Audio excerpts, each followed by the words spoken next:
मला स्वामी पावत नाहीत, मला माझा देव पावत नाही. देव बदलूपणा कधीही नसावा, लक्षात ठेवा.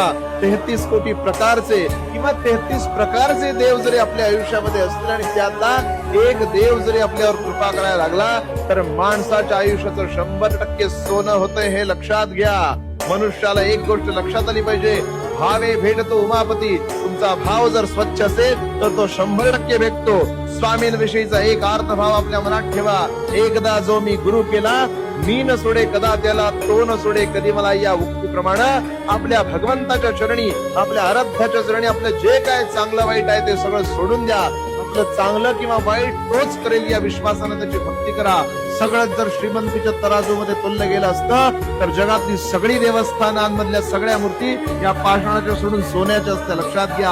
आज देहू ओळखले जाते तुकाराम महाराजांच्या भक्तीमुळं, आज आळंदी ओळखली जाते ज्ञानेश्वर माऊलींच्या भक्तीमुळं, आज पंढरी ओळखली जाते पुंडलिकाच्या भक्तीमुळं. द्वारकाधीश ज्या ठिकाणी आले ते पंढरपूर पुंडलिकाच्या भक्तीमुळे ओळखलं जाते, लक्षात घ्या. भक्ती श्रेष्ठ असली तर भगवंत तुमच्यासाठी धावून येतो म्हणजे येतो. श्री स्वामी समर्थ.